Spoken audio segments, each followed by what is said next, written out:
Sup you guys, ASD Classified here. So, before I say anything else in this video, let me just say to Kyle Higgins, thank you. Thank you, sir. Thank you. Just thank you for the work that you've done on this comic book. Thank you for the writing that you have done on Mighty Morphin Power Rangers, on the Shadow Grid arc. Just thank you, man. Thank you. Like, I've been a Power Ranger fan for a very long time. Very long time. I'm 28 years old now. I've been watching Power Rangers non-stop since I was 8, 7, you know, around that range. So I've been watching the show for a very long time. Love Power Rangers to death. Power Ranger fan for life, right? And, you know, it's no secret that when Saban Brands took over, that I hadn't really been enjoying their Power Ranger seasons, you know. That, you know, year in, every year they put out a new season, I'm not really feeling it. You know, that started to become a little depressing, that I can't enjoy the new material that Power Rangers is putting out. I can only enjoy the past Power Ranger seasons, you know, with a majority of the past Power Ranger seasons, you know. And then these comic books came out, and they were like a breath of fresh air, you know. It was just, so I'm not feeling the new seasons right now, but these comic books though, these comic books, they're really good, and they're giving me everything that I want from Power Rangers, you know, all the references to the past, like good writing, witty dialogue, all that shit. And it's like Kyle Higgins just came in, took the time to learn the lore of the Power Rangers, and the lore of Power Rangers is huge. There's a lot that went on for 20-some years, and he took the time to learn about this stuff and write all these references to it and hints and make the Shattered Grid arc with all these different Ranger teams coming together. Like, thank you, Kyle Higgins. You are a very big reason why I am proud to be a Power Ranger fan in 2018. Why I'm proud that I never grew out of this show, you know. And I also want to thank Danielle D. Niculo. I know I'm screwing your name up, and I am incredibly sorry. I am so sorry. I hate messing up names. People mess up my name all the time. But yeah, you know who you are. And I want to say thank you to you as well, because you illustrated, you know, the artwork for this comic book, for the Shadow Grid stuff. Beautiful artwork. So beautiful. Just thank you. And thank you to anyone that has worked on the Mighty Morphin Power Ranger comic book, that worked on the Shadow Grid art. Thank you to everyone involved that have brought this comic book to life. Thank you. So without further ado, let's talk about the finale of Shadow Grid. Let's get into this, guys. So, Lord Drakkon won. He won. He absorbed all the Ranger powers that he needed, and then he defeated the Rangers. Then he went inside the Morphin Grid. Then he defeated the emissaries of the Morphin Masters, like, easily. Then he took this object called the Heart of the Master, and with that power, he destroyed the multiverse. He destroyed the multiverse of Power Rangers. Completely destroyed it. Like, he looked at all these different alternate dimensions and timelines, destroyed the majority of them, then took the remaining ones, fused them all together, and created one reality that he wanted. He remade the universe in his image. He became the god of the realm. I love it. I saw this coming too. Like, I made a bunch of theories up in my head about how Shadow Grid would end. This was one of the theories, you know. I actually was going to make a video about, oh, how will Shadow Grid end? But I just didn't have the time. But yeah, I had a lot of theories. This was one of them. What I didn't foresee is that he would remake reality, right? Make everybody worship him. But he would also make himself into Superman, pretty much. Like, he's Superman. There's like evil monsters that attack, and he goes and stops them and beat them, and the world just loves him. Oh, thank you, Lord Drakkon, you saved us. You know, he's Superman. And he also turned Zordon and Rita into Ma and Pa Kent. I died. I died laughing. Zordon and Rita being Ma and Pa Kent, parenting him. I love it. Awesome. So, you know, Lord Drakkon turned himself into the God King of Power Rangers. There's no way to defeat him, right? Oh, but there is. You see, Lord Drakkon, with all this power that he has, he is still full of self-doubt, self-hatred, self-loathing. It just isn't really working out for him. And there's this nagging little voice in Lord Drakkon's head that just keeps telling him, you ain't shit, you ain't ever gonna be shit, that's why your parents gave you up for adoption, because you ain't shit, it don't matter how much power you got, you ain't shit. You know, there's this nagging voice that just keeps telling him, nagging at him that you are nothing no matter what you do, right? And that made for some very good dialogue too. Like Lord Drakkon just talking to himself, and Lord Drakkon like, shut up, I am a god. You're like, a god that can't stop yourself from seeing hallucinations? A god that gets winded in battle? Yeah, you're a god, alright. I love it. I love it. And the voice was saying like, you looked at all those different versions of yourself, all those different Tommies, and you killed every Tommy you could get your hands on.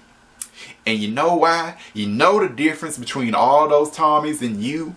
All those Tommies were good. You are the only one that chose to be evil. All those Tommies in the multiverse, unlimited amounts of Tommies, Lord Drakkon is the only one that became evil. Damn. Damn. So yeah, but what is this nagging voice in Lord Drakkon's head? Is Lord Drakkon just crazy? Well, he is crazy, but this voice turns out to be Tommy. He is Tommy. Tommy is not dead. Tommy is alive. Kinda. Well, he is alive. It's just I don't really understand it that much, and I think that's because I don't read the Go-Go Power Rangers comic book, which again, I only don't read it because I'm trying to save my money up, not because I don't want to. I will read them someday. But yeah, because I don't read the Go-Go Power Rangers comic books, I'm assuming that how Tommy is alive right now was explained in those comics. So yeah, pretty much the Ranger Slayer used some, I don't know, magic, chaos crystal, whatever, to save Tommy's life when Lord Drakkon killed him all those issues ago.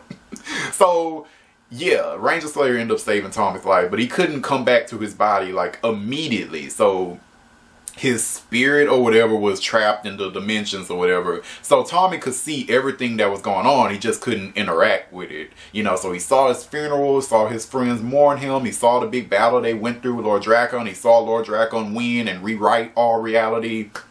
And then the emissaries of the Morphin Masters met up with Spirit Tommy, and you know, they finally been able to break the barriers of the dimensions and bring Tommy back to reality. So Tommy now is in this reality, right? And then he finds his other friends, the other Power Rangers, because they're still alive. They're just, you know, their minds are brainwashed to be Team Lord Drakkon. You know, Lord Drakkon, we live to serve you. You know, that's where they're at right now. So good Tommy has to find his old team, you know, get their memories back and give them their powers back. And he also finds Jen, and he finds Red Ranger Lauren, Red Samurai Ranger, you know.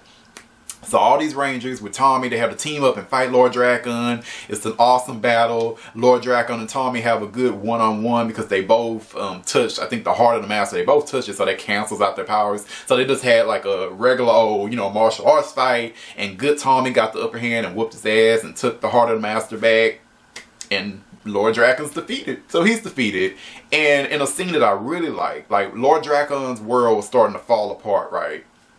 So the Rangers and the emissaries, they were all about to leave, and Tommy extended one last olive branch to Lord Drakkon. He was like, look, you're me. You know, despite everything that you have done, I still believe that there's a chance for you, you know, to turn everything around. Just, you know, come on, let's work with me. Let's just, you know, we can change all this, man.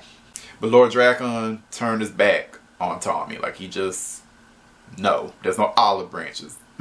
That's just how Lord Drakkon is. He just can't let anybody in. Like, he can't be friends with anyone. I don't know. It's that self-hatred and that loathing. He doesn't feel that he's worthy of it, I guess. So he turned his back on Tommy. And then Tommy left with the others. And then we found out that Tommy and the other Rangers and the emissaries, they're all inside of the morphing grid. And then they're talking about, oh, if we're going to rebuild all the realities, there's going to be consequences to that. You know, rebuilding the realities, fixing everything that Lord Drakkon messed up. There's consequences to that. your memories, you're not gonna really remember any of this. This is what I was getting from the comic book. They're not gonna remember this stuff anymore. Like everything they've been through with Lord Drakkon, the deaths, the everything, it may not exist anymore. The cornless ones, they may or may not exist anymore. You know, like once they finish rebuilding reality, like everything is not gonna be exactly the same as it was before Lord Drakkon started messing up shit. I have a lot of thoughts about that.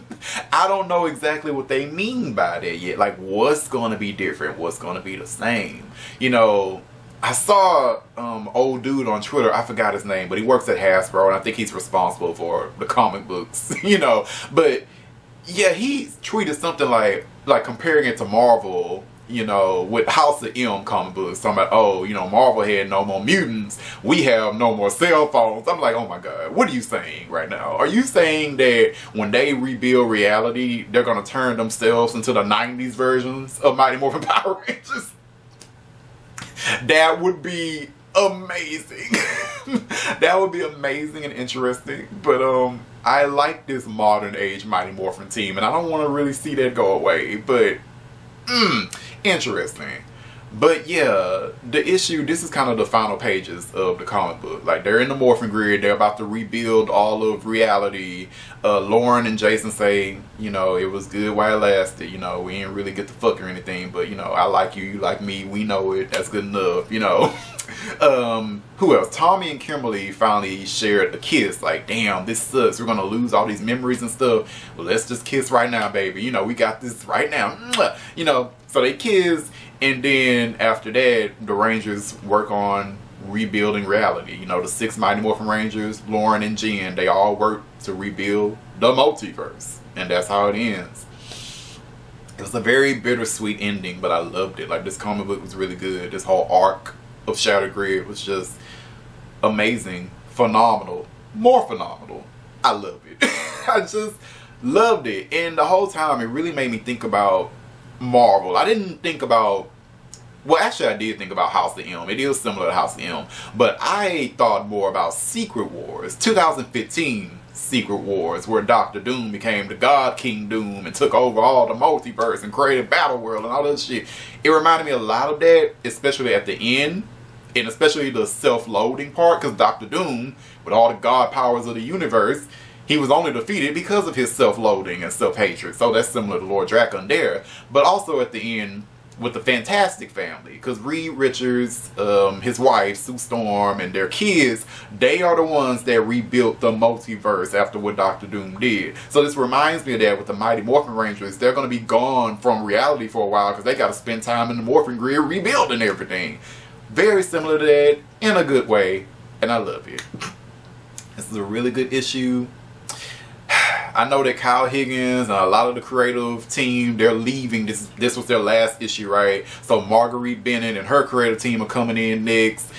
I look forward to see what's going to happen. You know, I hope it continues to be really good. You know, we're going to have a new team that we're going to follow. We're going to follow Andros and Tanya and Cam and Magna Defender and what's the name, the Dark Ranger, whatever. We're going to be following a whole lot of new people, and we're going to get a new Ranger, Solar Ranger. You know, I look forward to that. So if you're watching this review, let me know what you thought about the Shattered Grid finale. Did you like it? Did you hate it? Did you think it was muh? Let me know in a comment if you would be so kind. Alright, later guys. Ciao, mata.